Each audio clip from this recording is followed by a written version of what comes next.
Ah, hello. Welcome back to Bookcasting. First and foremost, I do want to apologize to the fact that I will not be talking about books at all today or storytelling in the normal, traditional sense. Yeah, I do want to apologize about that, but you know what? This is my podcast, so I'll talk about whatever the fuck I want to talk about. So that's that. Anyways, today we're talking about Star Wars. Yes, we're talking about Star Wars. I just have this playing in the background on mute while we're talking about Star Wars, so there's something to see this time. Okay, so first things first. There's a few things I should get get said first and foremost. Fuck the Disney Wars. Fuck anything really post George Lucas. There's just Lucas's films and the expanded universe stuff in terms of like the books and comic books and stuff like that, which actually there's a lot of Star Wars books and comic books and other stuff like that out there, so technically there's some literature, although we won't be discussing that per se. I'm just going to talk about the six films and my personal opinion on it. There's this kind of back and forth between original trilogy and the prequel trilogy and which is better, which is worse, and yada yada yada. And that's basically what we'll be focusing on, and my personal thoughts on that. So yeah. So let's just get to that. Here's my opinion when it comes to the whole thing with the prequel era of Star Wars and the original trilogy era of Star Wars. It's very simple. I do not think the original trilogy is better than the prequel trilogy, and I don't think the prequel trilogy is better than the original trilogy, because they're completely equal to each other. Literally. You have the far more mature and darker story that's the absolute fan favorite to all the fans of that era trilogy, if you will. If you can't figure out what that is, obviously it's Revenge for the prequel era and Empire for the original trilogy. Then you have the far more underrated Star Wars film that gets all the flack and hatred towards it just because it has a few kiddie moments here and there, but those kiddie moments, for the most part, aren't anywhere near as bad or as annoying as people make it out to be. This is, of course, Phantom of the Menace and Return of the Jedi.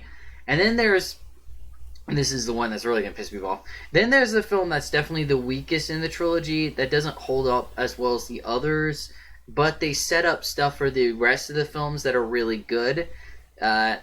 Attack of the Clones, obviously, for the prequel trilogy. And yes, the original Star Wars film. Fuck it, I'm going to say it. The original Star Wars film is the weakest Star Wars film of them all. Period. End of discussion. I know everyone's going to hate me for that, because everyone's like, no, Episode 4, the original Star Wars. It was called Star Wars originally. And it was, that's the greatest Star Wars film ever, except for Empire. And it's like, no, it's not. I'm sorry. But Episode 4, or Star Wars, if you like to call it, is actually the weakest Star Wars film of them all. Even Return of the Jedi is a better film. And Phantom Menace is every other Star Wars film is a better film than the fourth one. I'm sorry. Yes, even Attack of Clones. Yes, I know the romantic scenes are a bit of a drag in Attack of Clones. Yes, I know the opening is a bit of a drag in Attack of Clones. But the entire second half is pretty fucking awesome. You can't honestly tell me that, like, for example, you can't tell me the whole sequence that when they're entering that Coliseum onwards, that any of that's bad. Because it's not. It's banger after banger after banger. Fight with epic alien monsters and creatures. A Jedi battle with, like, Jedi and fighting a bunch of robots, and then the clones coming in doing cool shit, and then a pretty decent lightsaber fight, which is only a little bit underwhelming, not so much because it was a bad lightsaber fight, but because it was overshadowed by Phantom Menace and the epic lightsaber fights that we see in Revenge of the Sith, so it's kind of like just underwhelming, but not bad. Like, here's the thing. Episode 4 really doesn't have much going for it. The story, basic as fuck. It's just, save the princess. That's it. Save princess, destroy bad machine. This is a whole basic premise of the film. On top of that, it's so bare bones compared to the other films. There's not as much world building or expansive storytelling. And even the thing that everyone likes to point out, the great character chemistry of the original trilogy, you know, with Luke and Han and Leia and Chewie and R2 and CP3, yada yada yada. That's not really as much in the first film as it is in the latter films. We don't really get that sort of fun dynamic till the second half of the first film, way late into the movie. We don't really get the cool, fun dynamics that we know and love of the original trilogy until both Empire and, you guessed it, Return of the Jedi. It's not nearly as much there in the first film. Not to mention CP3O. I mean, like, everyone loves to bitch about Jar Jar, but let's be real. Jar Jar's in, like, 15 minutes of the film, so even if you can't stand the character, he's not in there enough to be that obtrusive or annoying. CP3O was far more annoying in Episode 4, and was far more obtrusive in Episode 4, because he's in so much of the first half of the fucking movie. Yeah, here's the really sad thing when you think about it. Because people gave CP3O the benefit of the doubt, he slowly but surely became a lovable character thanks to later films, and of course in terms of like Empire being humbled by all the bad things that happened to him and so forth. You end up liking him. It's sad. I say this is sad because if Jar Jar wasn't given all the flack that he was, he might have grown to be an actual lovable character instead of a character that had to be sort of cut down exponentially just because of the backlash. I mean, we'll never know, really. Granted, I don't even care too much about the character of Jar Jar, but we have to give Jar Jar some credit. Jar Jar develops CGI characters. He was one of the first full CGI characters around. If we don't have Jar Jar, we would never have Gollum. We never have Caesar. We never have any of the big like characters and story aspects that you know and love. You wouldn't even have stuff like Harry Potter or Lord of the Rings or so on and so forth without the experimentation that was done with Star Wars with a character like Jar Jar. So like him or hate him, you at least got to give it credit to its innovation in terms of the effects that it brought out that helped develop cinema in at least a positive direction for a decade or so before woke started to get in the way. But yeah, anyways, I'm getting off topic again. But yeah, the thing is, like 4 is a basic story. The character chemistry that everyone loves and knows of the original trilogy doesn't come in till really late into the film. And most importantly of all, the action is pretty dull. Outside of the Death Star Trench Run, which is classic, and I'll admit, the Death Star Trench Run in the original film still holds up incredibly well. But outside of that action sequence, everything else doesn't hold up at all. At all. The Millennium Falcon fight with this TIE fighter is pretty boring, really. The whole lightsaber fight with Obi-Wan and Darth Vader in the original Episode 4, again, pretty boring. There's the shooting fighting that happened while they're trying to save Princess Leia. I mean, not much happens. They just shoot at each other and then jump out, and that's it. Like, the action's just really weak in this film. And I know people are going to say, well, there's more than just action. Oh, this is getting into the character arcs. Okay, here's the thing. The original trilogy doesn't really have character arcs like everyone keeps saying it does. It doesn't. I'm sorry. There's very little, if any, character arcs that last throughout the entirety of the trilogy. The most you get is like CP3O slowly humbles himself and becomes less of an annoying dick, which does happen throughout Empire and a bit in Return, but that's it. Yeah, it's true. Han does have a character arc, sort of, but only in the first movie, where he learns to stop taking care of himself and actually help other people. Then basically everything with Han's character is just, loving Leia and Leia loving him. And the thing is, they already know they love each other by the second film anyways. It's just a matter of them admitting they love each other, and then they just have a relationship by the final film, and that's just like...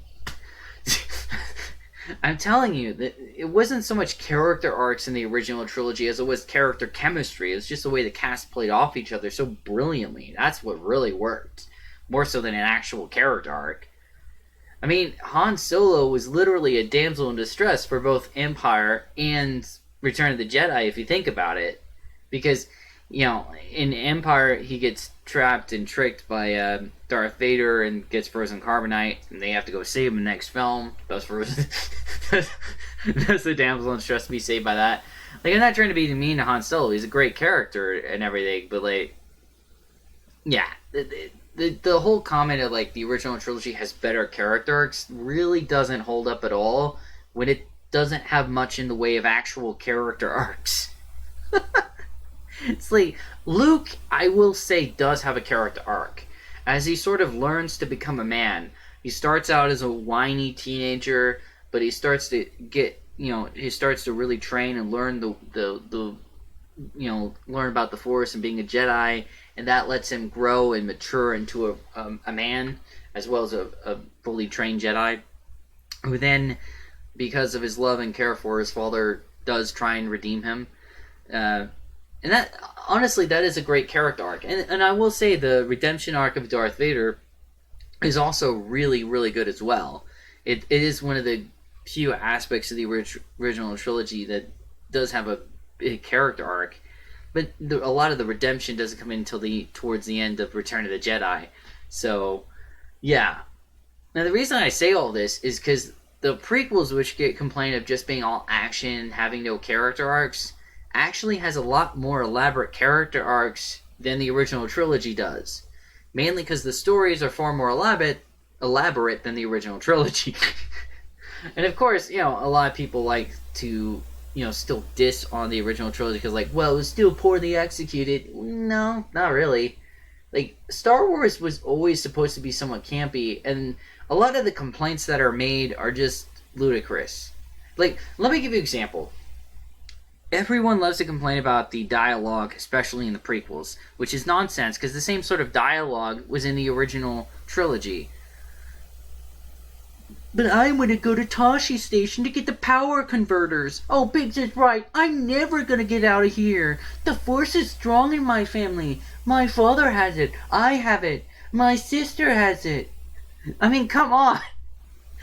Like, honestly, can you honestly say that the Return of the Jedi tree conversation sequence with Luke and Leia and Han that happened in Return of the Jedi is anywhere near different than the sort of conversation you have with Revenge of the Sith sort of conversation dialogue in, like, the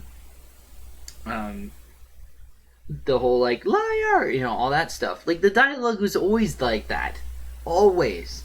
Maybe Empire has slightly less campy dialogue, but only slightly. It was still there. I know we're in trouble. Just hang on. That was literally used in Empire. Yeah, it was used in Empire at some point. I just forget where. The point is, the dialogue was always there, and the dialogue was always a part of the point of Star Wars to begin with. You have to understand, it was a clever way to work around a world-building dialogue. Now let me give you an example of what I mean.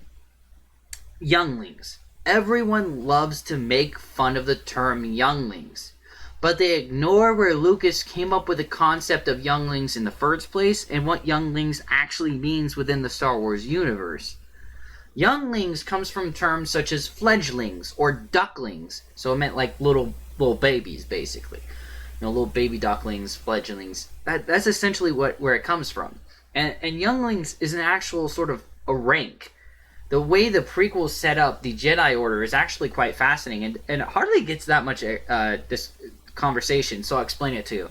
So, we start out with the younglings. These are basically little baby Jedi that learned all the basics of the Force, how it works and operates, etc., etc., etc. Then, once they've grown up a little, and they're no longer, just babies, then they can move on to be Padawans. And Padawans become essentially apprentices. They have an apprenticeship, and they learn the skills of a Jedi by a master who's, knows all about how to be a Jedi, a professional, essentially. So the Jedi Master does sort of, on the job training. Exactly. So the Padawan learns the work of a Jedi on the job with a Jedi Master who teaches him how to be a Jedi. And after enough time being a Jedi, he then is given the rank of Jedi Knight. And one thing I should mention, the weird like ponytail thing that we see in the prequels with a ponytail, that was actually symbolic. The ponytail was supposed to signify that he was a Padawan. When the ponytail was cut off, he was no longer a Padawan. He became a Jedi Knight. So this is quite fascinating in that regard. Hardly ever talked about, but yeah. So again, you got the younglings, and then the Padawan, and then the Jedi Master. Now, a Jedi Knight and Jedi Master. Now, when you're a Jedi Master, you can join the Council, the Jedi Council. The Jedi Council basically calls all the shots on the entire Jedi Order and tells what the Jedi Order is to do on certain things and yada yada yada. And yeah, that's essentially how the Order works, and that's how it's shown through the films. And this leads to an interesting point that I want to make. A lot of people love to dunk on the romance in Attack of Clones, and one of the big things they always love to complain about is the forbidden romance.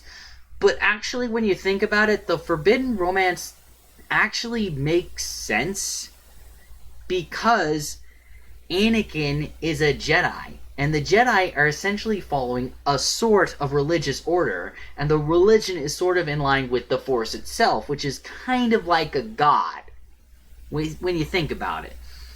And the reason why that's fascinating is because, look at like nuns, for example, or even priests. They have that sort of vow of not being in a relationship with someone. It's a literal vow they're supposed to follow, or they can't be, a nun. They can't be a part of a nun order. And I believe they even call it an order. So, like, the whole thing with the whole forbidden love thing actually makes sense in the context of being, a forbidden love because he's a Jedi. Yet, for whatever reason, this just goes over everyone's head for some reason. Yeah, and like I said, this is all actually pretty well shown in the films, without being, like, too in your face about it. Yeah. Speaking of which, I do want to make a valid point that generally the prequels are the ones that actually have the better, richer character arcs. Like, take Qui-Gon Jinn, a completely minor character, generally just in the first film, but there's actually a hell of a lot going on with Qui-Gon's character that most people ignore about. For starters, the thing about Qui-Gon is this. He is a Jedi Master, but he recognizes how far the Jedi Order has fallen. They've fallen too much into bureaucracy and too much into their own politics, and they're ignoring the will of the Force and listening to the Force and focusing on the moment. They're too focused on basically the political bullshit to really pay attention to what the Force wants them to do. And this is why he refuses to join the Jedi Council, because he knows how corrupt the Jedi Order has become. And he just wants to focus on the present. And this is very important because, as we know by the third film, Anakin gets lost in, seeing these visions of the future and not knowing how to deal with them. And basically, Qui-Gon already knew the answer to that, which is focus on the present, stop worrying about the future, right? Just focus on the will of the Force. And it's a very first line that was said in the beginning of Phantom Menace. So not only does it show how, the whole Duel of the Fates aspect, how if Qui-Gon hadn't been killed, things would have been very different, but also the fact that Qui-Gon is a perfect demonstration of how much the Order of Jedi had fallen into corruption and bureaucracy. I mean, Palpatine was right there in office at that time, and everyone was unaware of it, even in the first film. And speaking of which, I do want to make one very valid point about Phantom Menace, which is the fact that almost everyone says that Phantom Menace was like the most unnecessary of the films, which is bullshit. Fans just wanted Star Wars prequels to jump straight into the Clone Wars. That's what they wanted. They wanted the entire prequel trilogy to be the Clone War trilogy, essentially. They wanted all the films to be with a teen Anakin who was basically a fucking Terminator. An unstoppable killing machine that was always a cool badass, and like that was it. And this is part of the reason why Anakin's character in the prequels was so hated. It wasn't so much that the character of Anakin was poorly done in the prequels, as much as the fact that Anakin was an actual fucking human being with an actual pretty interesting character arc that made him actually human and vulnerable. And they didn't want that. They just wanted ultimate badass villain that's untouchable and unstoppable, while they actually ignoring the actual story that Lucas was going for of how this sweet and innocent kid eventually gets groomed and manipulated by both the Jedi and the Sith, and how that corruption and manipulation on both sides leads him to eventually fall to the dark side. Like, that's a whole thematic core of the prequels, and why the prequels actually is honestly better than I think most people ever realized. Because most fans, like I said, they expected it to be in the Clone Wars. They expected Anakin to just be a badass killer who eventually turns because of evil Palpatine, and they expected like an infinite, unstoppable clone army that just tries to conquer the world, and it was just a simple good guy versus bad guy kind of motif like in the original trilogy. And instead you got this whole interesting drama about the corruption of the Jedi Order falling into the political bureaucracy, while ignoring that corruption within the government being manipulated by the Sith to eventually use the Jedi Order to kill the Jedi Order, as well as the Republic at the same time. Like, sorry. I'm not trying to pick favorites. Like I said, I do think the original trilogy is amazing. Honestly, it's fascinating to just see the entire kind of arc of, like, the fall of Anakin to the redemption of Anakin, so to speak. So it's actually pretty... Overall, the entire series is awesome, especially how it all connects together by the end of it. It's just... I get so frustrated with the prequels being so bashed all the time, often for bullshit that was already in the original trilogy. That sort of dialogue was already there in the original trilogy. That was always gonna be there. Like, even the stuff I don't care for, like the romance in Episode 2, I don't care for much of that, but even I admit, like, I kind of understand what Lucas was going for. Lucas was trying to make a dramatic romance while also keeping to the spirit of Star Wars with its weird dialogue and slight campiness, which was always there from the beginning.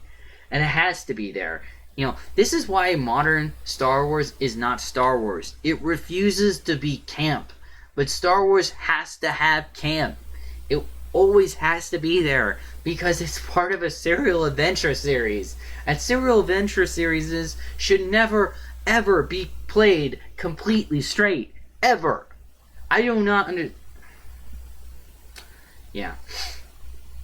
Anyways. Sorry, I'm rambling. I'm sorry, I do ramble a lot about this stuff, but it's just... Stuff is frustrating. Because, like... There's so much that goes on within the prequels, and honestly, the prequels are pretty damn well handled, considering.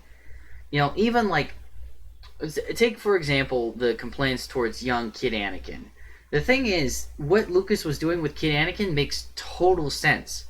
They wanted to show the sweet and innocent kid, and then see that, progression of grooming caused partially by the Jedi and partially by the Sith, into what he becomes, which is hinted at the end of the first film. It's literally hinted at. We'll watch your career with great interest. Literally with Palpatine's words. Yeah, anyways. Yeah. But like I said, I'm not trying to diss the original trilogy at all, though. I do think overall the original trilogy is fantastic, but there's no denying that in terms of the original trilogy, the fourth film is definitely the weakest. And it's only really because so many kids grew up with the fourth film first that they put that film on a higher pedestal than it really deserves. Because, like, it just doesn't hold up. The story's pretty generic. The characters aren't, the character dynamics that are interesting don't get that much focus till way too late in the film. The only big, great action sequence is the Death Star trench run, which is at the very end of the fucking film. The rest of the action sequences are pretty forgettable and boring. CP3O is annoying as hell in this film. Like, yeah. I don't get... Yeah, Empire, of course, is amazing. I totally get why it's the fan favorite. It's a damn good film. I have literally no complaints about it. Return of the Jedi, I never really understood the complaints about it. No, I'm serious. I don't get the complaints about that film.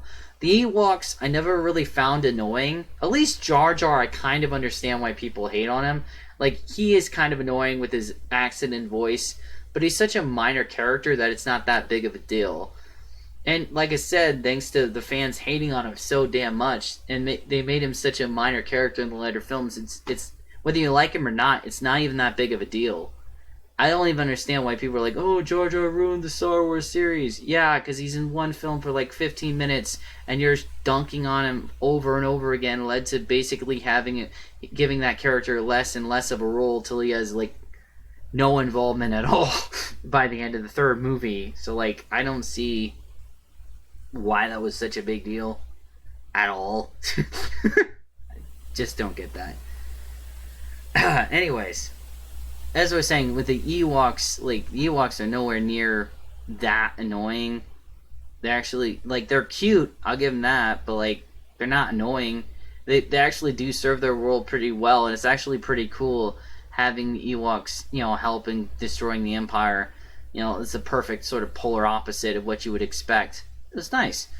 Yeah. But, yeah. But, like I said, in all honesty, they are completely equal to each other, you know? You know, like, Attack of the Clones, like I said, is definitely as weak, or nearly as weak as, you know, Episode 4.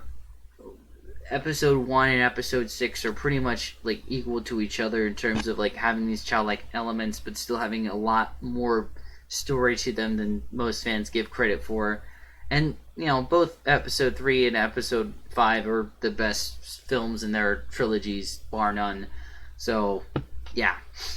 Is there anything else I want to mention? Well, I mean, there's so much to talk about with Star Wars. You know, it's honestly a shame the series dying the way that it did. Especially once Disney took over and bought it and then F the living shit out of it till it's a dead corpse that's still being flogged again and again and again. It's depressing. Thing is, I knew it was coming well beforehand. I saw Force Awakens and was like, this is shit, it's all gonna go to hell, and I was right. If anything, this just kind of proves how right Lucas was with the prequels, because he had enough sense to go, let me expand the Star Wars universe. Let me expand the world building and the lore. Let me expand it all to a wider reach. And, you know, and that'll make things so much better in terms of stories and the characters and the interconnection of things. Honestly, I do think the redemption of Darth Vader is far more impactful now with the entire backstory of Anakin's fall and his eventual redemption thanks to Luke. I think it's far more impactful now than it ever was originally, whether fans want to admit that or not. It's just my opinion on that. And, yeah, I don't think we're ever going to get that again. I'm pretty sure at this point Star Wars is just fucking dead. There's no way the universe is ever going to be expanded to any positive degree, and they're just going to keep mimicking the original trilogy until it's just pointless. One other thing I do want to mention, though, is, like, it baffles me how much people prefer the original trilogy when there's, like, not that much to explore. Like, the planets in the original trilogy are basic as fuck.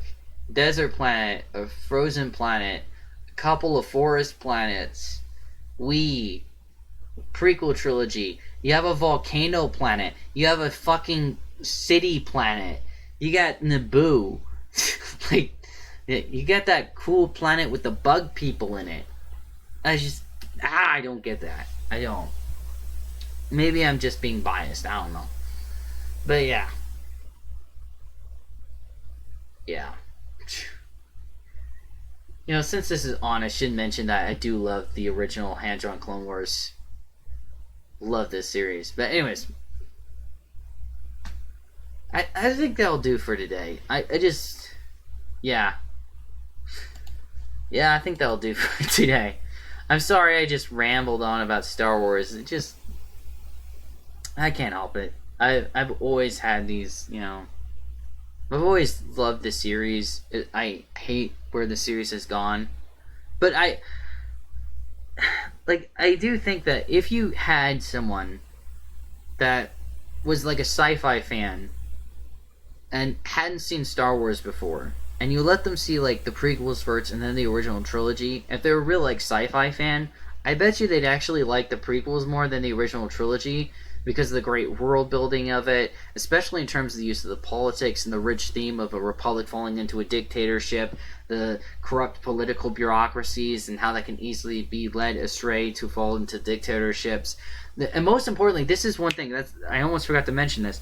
The most interesting thing when it comes to like Phantom Menace, especially, and why that film is actually more important than people give credit for, is because it's all about the character of Palpatine. Palpatine is the main villain. He's the antagonist.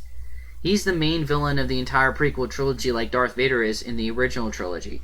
And the important thing with the first film was showing that Palpatine is inventing a crisis so he can manipulate and use that to his advantage to obtain more power.